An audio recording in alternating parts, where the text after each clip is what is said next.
Good morning प्रिय विद्यार्थी। हमने अपनी जो लास्ट क्लास थी उसमें जनसंख्या घनत्व की विधियों को पढ़ा था। जो विधियां थी कैसे जीवों को मापन किया जाता है, ये हमने टॉपिक पढ़ा था कि अलग अलग तरीकों से कैसे जीवों की संख्या को गिनी जाती है। इसके साथ में हमने लास्ट में जो चर्चा की थी वो की थी जन्म दर, और हमने जन्म दर के बारे में क्या बताया कि कोई भी जीव है वो क्या करेगा, सबसे पहले प्रजनन करता है। देखिए, प्रजनन जीवों का एक मुख्य गुण होता है, लक्षण कह सकते हैं, जिससे जीव क्या करते हैं, अपनी संख्या में वृद्धि करते हैं। अर्थात जन्म दर क्या है, उत्पन्न होने वाली बच्चों की दर है, वही जन्म दर कहलाती है। और दूसरे शब्दों में कहें तो जनसंख्या वृद्धि कह सकते हैं। आज जो हमारा टॉपिक रहेगा वो रहेगा मृत्यु। अब मृत्यु दर क्या है? देखिए, जिस जीव का जन्म हुआ है उसकी मृत्यु भी क्या है, निश्चित है। अर्थात जीव अपनी जो समय पीरियड होता है उसको पूरा व्यतीत करता है और उसके पश्चात मृत्यु को प्राप्त कर लेता है या मर जाता है। लेकिन आपने देखा होगा, कई बार अपन भी न्यूज़ में पढ़ते हैं अकाल मृत्यु, अकाल मृत्यु। अर्थात कि सारे जीव कभी भी पूरा जीवन काल व्यतीत नहीं कर पाते। अगर मैं एक बात करूं कि एक प्रजाति के 100 जीव हैं तो 100 जीव अगर इनका मैक्सिमम जीवन काल, अगर मैं बात करूं कि इनके सदस्य अधिकतम 20 साल तक जीते हैं, कोई भी प्रजाति ले लें, तो इसका मतलब ये नहीं है कि ये 100 के 100 सदस्य 20 साल जिएंगे। इनमें से कुछ सदस्य तो 20 साल जिएंगे, लेकिन कुछ सदस्य इससे पहले ही मृत्यु को प्राप्त कर लेते हैं। इस आधार पर मृत्यु दर को 2 भागों में विभाजित किया जाता है।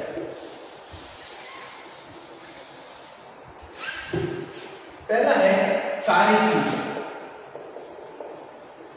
सेकंड है पारिस्थितिकीय। अब देखिए, ये 2 वर्ड है, कार्यकीय और पारिस्थितिकीय। अब कार्यकीय जीव, अब इसमें आप जीवन काल को लिख सकते हैं।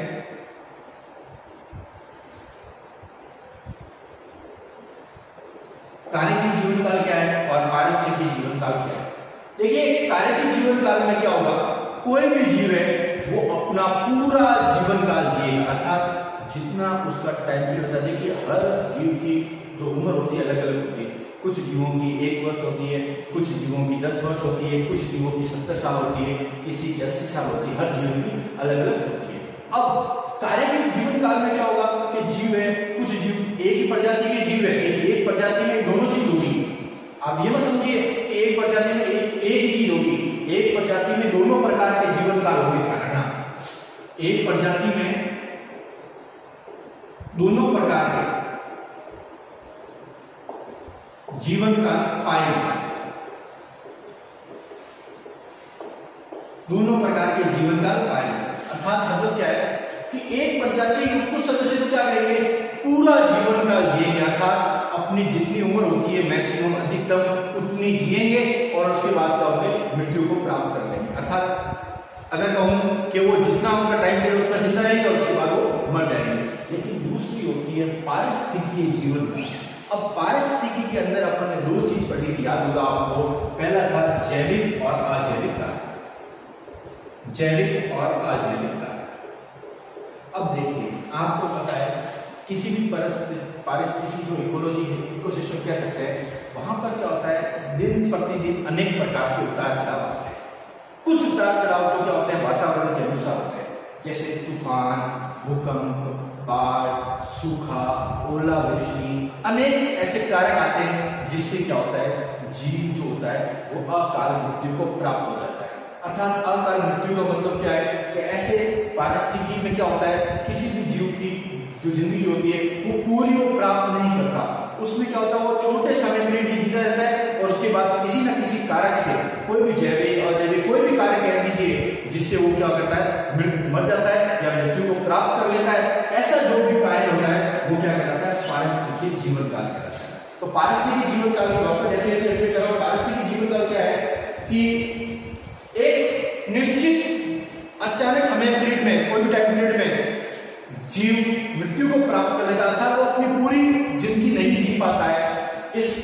जो होती है जीवन काल, उसे पारिस्थितिकीय जीवन काल कहते हैं। और कार्यकीय जीवन काल का मतलब क्या होता है कि जीव अपने पूरा समय पीरियड जिएगा और उसके बाद वो क्या करेगा, मृत्यु को क्या करेगा, प्राप्त करेगा। अब जन्म दर की डेफिनेशन क्या है वो समझिए।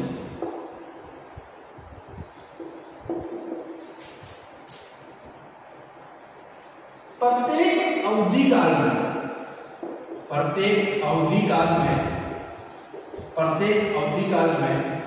मरने वाले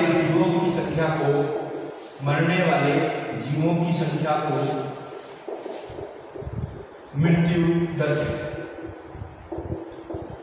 अर्थात अलग अलग समय पर मृत्यु दर अलग अलग प्रकार की होती है। हर जीव के लिए ये लागू नहीं होगा। अब जो किस प्रकार जीव मृत्यु को प्राप्त कर रहे हैं उनकी दर है, उनको एक ग्राफ द्वारा भी दर्शाया जाता है, जिसका अध्ययन हम करेंगे। तो अब हम सिस्टमेटिक टॉपिक चलते हैं, पॉइंट को लिए चलते हैं और अपन बताने की कोशिश करेंगे कि मृत्यु दर होती क्या है।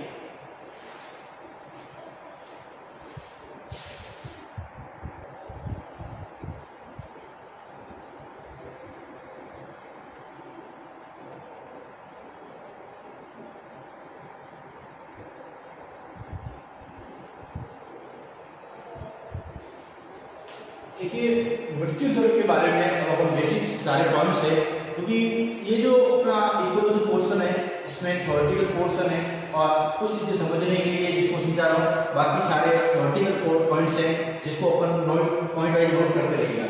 सबसे पहले क्या है, देखिए जो भी प्राणी होता है उसकी मृत्यु दर अलग अलग होती है। देखिए सभी अपन बेसिक सब समझते हैं, जानते भी हैं कि कभी भी कोई भी प्राणी होता है उसकी मृत्यु जो दर होती है वो एक समान नहीं, अर्थात सारे जंतुओं की मृत्यु दर एक समान है नहीं। हर किसी का जीवन काल, किसी का 1 वर्ष होता है, किसी का 6 महीने, किसी का 2 साल, किसी का 4 साल, किसी का 8, किसी का 18, किसी का 20, किसी का 50, 100, हर किसी का अलग अलग जीवन काल होता है।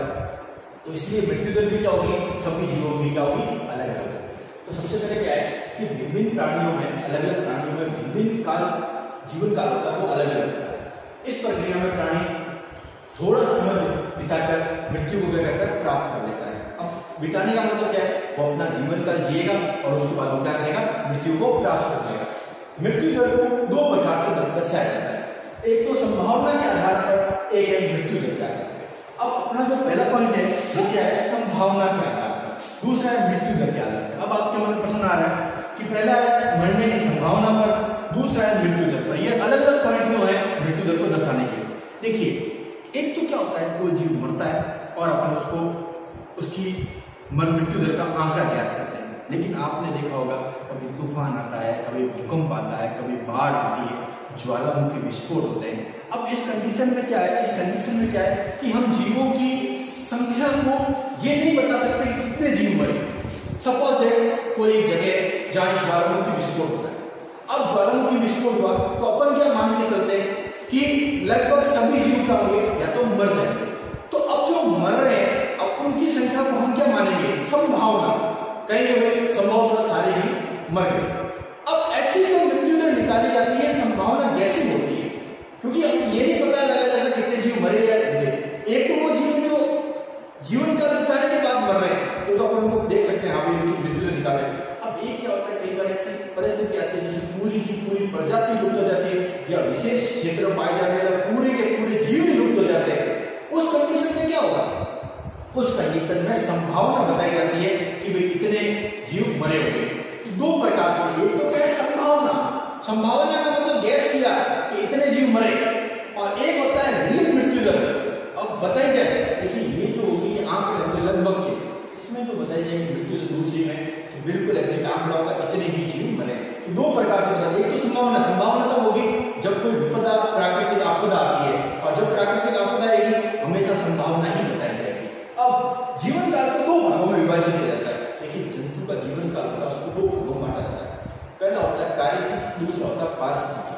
कार्यकी वो जीवन काल है जिसमें जंतु अपनी पूरी उम्र को व्यतीत करता है, पूरी उम्र बिताता है और उसके बाद क्या करता है, मृत्यु को प्राप्त कर लेता है। तो कार्यकी जीवन काल क्या है, जिसमें जंतु अपना पूरा जीवन काल जिया है और पूरा जीवन काल जीने के पश्चात मृत्यु को प्राप्त करता है। लेकिन पारिस्थितिकी जीवन काल क्या है, पारिस्थितिकी जीवन काल में है क्या, पढ़ रखा है कि जब भी कोई जीव किसी जगह रह रहा है तो उसे संघर्ष करना पड़ेगा, जैसे अंतर जातीय, उसके बाद प्राकृतिक आपदाएं हैं, उसके बाद बीमारियां कह लो, कोई दूसरा जो उसे भोजन के रूप में खा ले, तो ऐसी कंडीशन में क्या होगा, कभी भी कोई भी जीव होगा मतलब एक प्रजाति के सारे सदस्य कभी पूरी उम्र को नहीं बिता पाएंगे अर्थात वो अकाल मृत्यु को प्राप्त कर लेंगे। तो ऐसे जो जीव होते हैं वो पारिस्थितिकीय जीवन काल में आते हैं। तो कार्य के जीवन काल में क्या है, जीव अपना पूरा जीवन काल बिताएगा और मृत्यु को प्राप्त कर लेगा। पारिस्थितिक जीवन काल क्या है कि जीव अपना कोई भी ऐसी कंडीशन है जिससे जीव क्या हो कुछ ही समय बाद वो मर जाए, कोई भी टाइम पीरियड 1 वर्ष हो सकता है, 6 महीने हो सकते हैं, 2 महीने हो सकते हैं, ऐसी जो होती है वो क्या कहलाती है, उस पारिस्थितिकी कहलाती है। और इसमें कारण क्या होते हैं, इसमें कारण होते हैं प्राकृतिक आपदा कह लो, भूकंप, बाढ़, तूफान, कुछ भी कह सकते हो, परभक्षण अर्थात मांसाहारी जीवों को देखा होगा आपने, शाकाहारी जीवों, अब शाकाहारी जीव जिंदा रह सकता है लेकिन जैसे मांसाहारी जीव मारेगा तो वो मर जाएगा, तो उस अकाल मृत्यु है। उसके बाद अनेक बीमारियां, आपको पता है कई बार ऐसी बीमारियां चलती है, तो उन बीमारियों से भी क्या होता है, पारिस्थितिक जीवन का जंतु का अपना पूरा समय नहीं बिता पाता। अब आता है उत्तरजीविता वर्ग। देखिए उत्तरजीविता वर्ग क्या है कि उत्तरजीविता वर्ग को समझाने के लिए कुछ वैज्ञानिकों ने 3 पॉइंट बताए थे। उन्होंने ये कहा कि सभी जीव अपना जीवन काल कभी पूरा नहीं व्यतीत करते, अर्थात प्रत्येक जो जीव होगा वो अपना क्या करेंगे, समय अलग अलग व्यतीत करेंगे। उसके आधार पर उन्होंने क्या है 3 ग्राफ दिए थे जिसको अपना पढ़ा। सबसे जो पहला ग्राफ है वो ये कहता है कि यदि मृत्यु दर सभी आयु में स्थिर हो, अर्थात कोई भी आयु हो उसमें मृत्यु दर क्या हो, स्थिर हो, तो इसे क्या करेंगे, एक सामान्य सीधी रेखा द्वारा, अर्थात सभी जगह आयु दर अगर स्थिर है, बिल्कुल फिक्स है, तो हम क्या करेंगे, इस वक्र को एक सीधी रेखा द्वारा दर्शाएंगे, जिसमें हम यहाँ आयु लिख देंगे,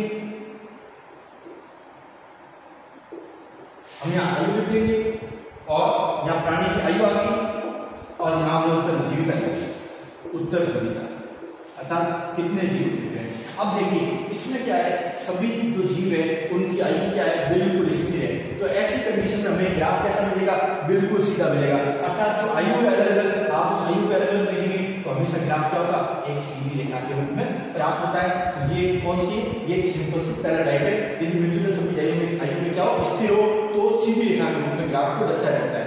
दूसरा है, यदि जंतु जीवित ज्यादा रहता है, जंतु जीवित ज्यादा रहता है, अर्थात कई प्रजाति ऐसी होती है जिसको भोजन के रूप में कम जीव ग्रहण करते हैं या कोई भी ऐसा कारण हो, कुछ ऐसे जीव होते हैं बहुत ज्यादा जीवित रहते हैं और मरते बहुत कम है। तो ऐसे जो जंतु होंगे उनका जो वक्र होगा वो क्या होगा, उस तरह वक्र द्वारा दर्शाया जाता है, लेकिन इनकी गिरने की जो दर होगी वो क्या होगी, सबसे ज्यादा होगी, अर्थात इस प्रकार।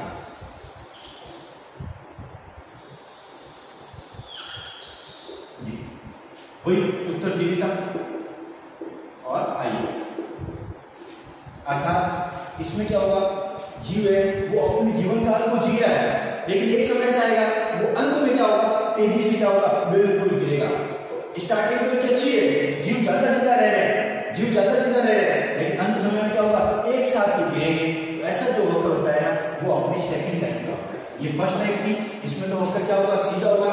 इस कंडीशन में क्या है, जंतु जीवित ज्यादा रहते हैं और कम मरते हैं, और उस तरह वक्र द्वारा दर्शाया जाता है, जो अंत में क्या होगा, तेजी से क्या होगा, गिरेगा। और तीसरा जो टाइप है उसमें क्या है, बहुत से जीव क्या करते हैं, निश्चित समय से, आपको पता ही कोई भी कारण मैंने बताया पारिस्थितिकी में जंतु क्या होता है, निश्चित समय से पूर्व भी मर जाते हैं और अकाल मृत्यु को प्राप्त होते हैं, तो उन्हें इस ग्राफ द्वारा दर्शाया।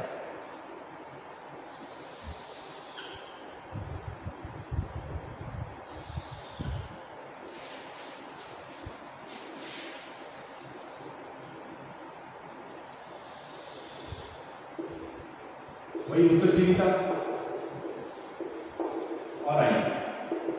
तो आपने 3 प्रकार के ग्राफ देखे। सबसे पहले में क्या था कि सभी वर्गों में आयु स्थिर हो तो सीधी रेखा, दूसरे में जंतु ज्यादा जीवित रहे, अर्थात जिंदा ज्यादा रहे, मर कम रहे, तो ऐसी कंडीशन में क्या होगी, ग्राफ उत्तर उच्च तब स्तर पर होगा और एकदम क्या होगा, गिरेगा। तीसरी कंडीशन ऐसी है जिसमें क्या हो, जीव है वो अपने पूरा जीवन काल में जीते कभी मर जाएगा, उस कंडीशन में इस प्रकार का वक्र होगा जो सीधी होगा और बाद में क्या होगा, पहले तो सीधा है, बाद में क्या होगा, तेजी से नीचे की ओर बढ़ेगा। तो इस प्रकार हमने ये उत्तरजीविता वक्र पढ़े, जिसमें सबसे पहले तो क्या है, सीधी रेखा, जंतु सभी आयु मृत्यु स्थिर है। दूसरे में क्या है, जीव जिंदा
अब नेक्स्ट मृत्यु दर के अपने डेफिनेशन पढ़ लेते हैं।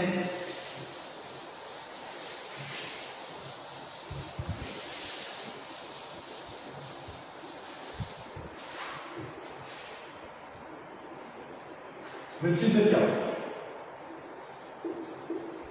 प्रत्येक अवधि काल में मरने वाले जीवों की संख्या को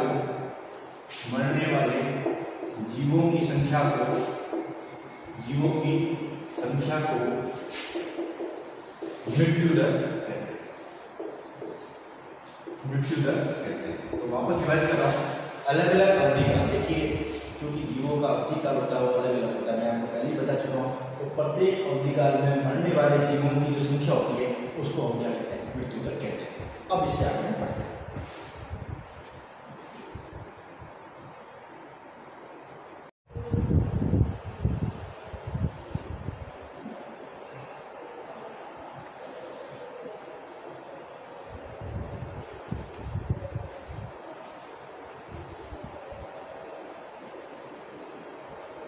देखिए मृत्यु दर को सामान्य से दो दशाओं से दर्शाया जाता है। मृत्यु दर को पहली होती है पोटेंशियल मृत्यु दर। मृत्यु दर क्या होता है कि पोटेंशियल और वास्तविक मृत्यु दर दो टर्म्स यूज होती है कि पोटेंशियल और वास्तविक मृत्यु दर क्या है। देखिए पोटेंशियल जो मृत्यु दर है उसमें क्या होता है कि जीव पहले हम पढ़ चुके हैं, उसी को टर्म्स के रूप में यूज करते हैं, अलग अलग टर्म्स यूज होती है। जैसे पोटेंशियल मोर्टिलिटी क्या है या पोटेंशियल अपना मृत्यु दर क्या है। तो इसमें क्या होता है, जीव अपना पूरा जीवन काल बिताता है, अर्थात जीव जन्म से लेकर युवा अवस्था उसके पश्चात वृद्ध अवस्था को प्राप्त करता है और उसके पश्चात वो क्या करता है, मृत्यु को क्या करेगा, प्राप्त करेगा। तो ऐसी जो मृत्यु दर होती है उसे पोटेंशियल मृत्यु दर कहते हैं। पोटेंशियल मृत्यु दर में क्या होता है, वह मृत्यु संख्या है जिसमें जीव सामान्य परिस्थितियों में वृद्ध अवस्था की फिजियोलॉजिकल परिवर्तन के कारण पाई जाती है, अर्थात वृद्ध अवस्था तक जाता है और उसके बाद वो मृत्यु को प्राप्त करता है। दूसरी है वास्तविक मृत्यु दर। इसकी संख्या में क्या होती है, भिन्नता होती है और किस पर निर्भर करेगी, वातावरणीय कारक। क्यों वातावरणीय कारक? क्यों? क्योंकि अपन पढ़ चुके हैं अकाल मृत्यु कह दो, कि बाढ़ कह दो, सूखा कह दो, बरसात कह दो, कोई भी कह दो, जिससे जीव अकाल एकदम मृत्यु वृद्धावस्था से पहले मृत्यु को प्राप्त कर ले, वो वास्तविक मृत्यु दर होती है। और इसको दर्शाने के लिए 3 प्रकार के ग्राफ बनाए जाते हैं। जो पहले ग्राफ थे वही ग्राफ है, इनको अलग अलग नाम दिए गए। 3 ग्राफ इनको दर्शाए जाते हैं। पहला है डायगोनल ग्राफ। देखिए डायगोनल का मतलब था, अपन ने पहले जो ग्राफ पढ़ा था बिल्कुल सीधी रेखा वाला, वो वाला ग्राफ है ये वाला। डायगोनल ग्राफ में क्या होता है, डायगोनल ग्राफ में क्या है कि जब विभिन्न जीवों की मृत्यु दर समान होती है, जीवों की मृत्यु दर क्या होगी, समान होती है, और इसे एक सीधी रेखा द्वारा क्या करेंगे, दर्शाएंगे। और एक ही जीवों पाई जाती है, एग्जाम्पल है हाइड्रा जैसे जीव। हाइड्रा जैसे जीव होते हैं उनमें क्या होती है, मृत्यु दर क्या होती है, लगभग समान होती है, जिसको हम क्या कर रहे हैं, सीधी रेखा से दर्शाते हैं।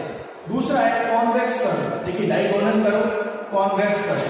जो जीव क्या होगा, वृद्धावस्था को प्राप्त कर लेगा, अर्थात कुछ जीवों को छोड़ दें, लेकिन अधिकतर उसके पश्चात जीव है वो वृद्धावस्था में जाके मृत्यु को प्राप्त करते हैं, ऐसे कॉन्वेक्स कर्व से दर्शाया जाता है। और एग्जाम्पल कह सकते हैं तो अपन मनुष्य भी कह सकते हैं, अर्थात मनुष्य कुछ सदस्य छोड़ लो, लेकिन अधिकतर सदस्य वृद्धावस्था को प्राप्त करते हैं और उसके बाद मृत्यु को प्राप्त करते हैं, तो उन्हें कॉन्वेक्स। अगर कोई पूछे कि सामान्य मनुष्य के लिए कौन सा ग्राफ बनाया जाएगा, तो होता है कॉन्वेक्स कर्व। और तीसरा है कॉन्केव कर्व। कॉन्केव कर्व उन जीवों की बनाया जाता है जिनकी अकाल मृत्यु हो जाती है, जैसे अपन कह सकते हैं शाकाहारी जीवों की, जैसे हिरण या कोई भी जीव होते हैं, कभी भी एकदम शिकार हो जाए और ये मृत्यु को प्राप्त कर ले तो ये अकाल मृत्यु कारण होता है। वापस डायगोनल में क्या होगा, मृत्यु समान होती है, एक सीधी रेखा। कॉन्वेक्स का मतलब क्या है, वृद्धावस्था में जाके गुजरना, मरना, जैसे कि मनुष्य। कॉन्केव का मतलब क्या है, अकाल मृत्यु। तो देखिए आज जो हमने मृत्यु के टॉपिक पढ़ा था, तो हमने ये देखा कि प्रत्येक जीव की मृत्यु दर क्या होती है, अलग अलग होती है। प्रत्येक जीव की मृत्यु दर को अपन क्या करते हैं, 2 जीवन काल से बिताते हैं, व्यतीत करते हैं। पहला होता है कार्यकी। कार्यकी का मतलब क्या होता है, संपूर्ण कार्य करते हुए मृत्यु को प्राप्त करना। अर्थात जंतु है वो अपना पूरा जीवन काल व्यतीत करता है, पूरा जीवन काल जिएगा और जीवन काल जीने के बाद वो क्या करेगा, वृद्धावस्था में जाकर मृत्यु को प्राप्त करता है। लेकिन सेकंड है पारिस्थितिकी। पारिस्थितिकी में क्या होता है, अकाल मृत्यु, क्योंकि आपको पता है कि हम जीवों की कभी भी पूरा जीवन को जीव नहीं जी पाते। जैसे शाकाहारी जीवों की बात करें, विशेष तौर से अगर मैं हिरण की बात करूँ तो आपने देखा होगा हिरण कभी भी पूरे सदस्य जीवन पूरे जीवन काल जिंदा नहीं रह पाएंगे, अर्थात उनकी अकाल मृत्यु हो जाती है। तो ऐसे जो जीवन काल होता है उन्हें क्या कहते हैं, पारिस्थितिक कहते हैं। अब क्या होता है कि जो अपन जीव होते हैं उनको हम दो प्रकार से रसायन के अनुसार बांटते हैं। एक तो होता है संभावना के आधार पर, मृत्यु दर को हम दो तरह समझा सकते हैं। एक है संभावना के आधार पर, दूसरा होता है वास्तविक मृत्यु दर। अब देखिए संभावना में पहले रिवाइज करा रहा हूँ। संभावना का मतलब गैसिंग करना, इतने जीव मरे होंगे, इतने जीव तूफान में मर गए, इतने जीव बाढ़ में मर गए, इतने जीव अकाल में मर गए, इतने जीव ज्वालामुखी विस्फोट में मर गए। ये क्या है, ये सारी संभावना है। और वास्तविक मतलब क्या है, बिल्कुल एग्जैक्ट आंकड़ा।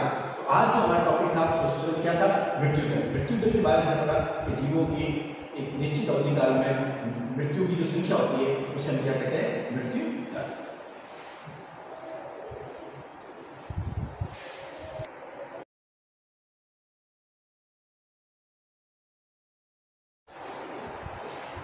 मृत्यु दर के बाद हमारा नेक्स्ट टॉपिक जो है वो है आयु अनुपात, अर्थात जंतुओं की आयु का अनुपात कैसे होगा उसके बारे में हमारा टॉपिक है। ये भी छोटा टॉपिक है। अब देखिए कोई भी जंतु होता है वो अपना जन्म से लेकर वृद्धावस्था तक का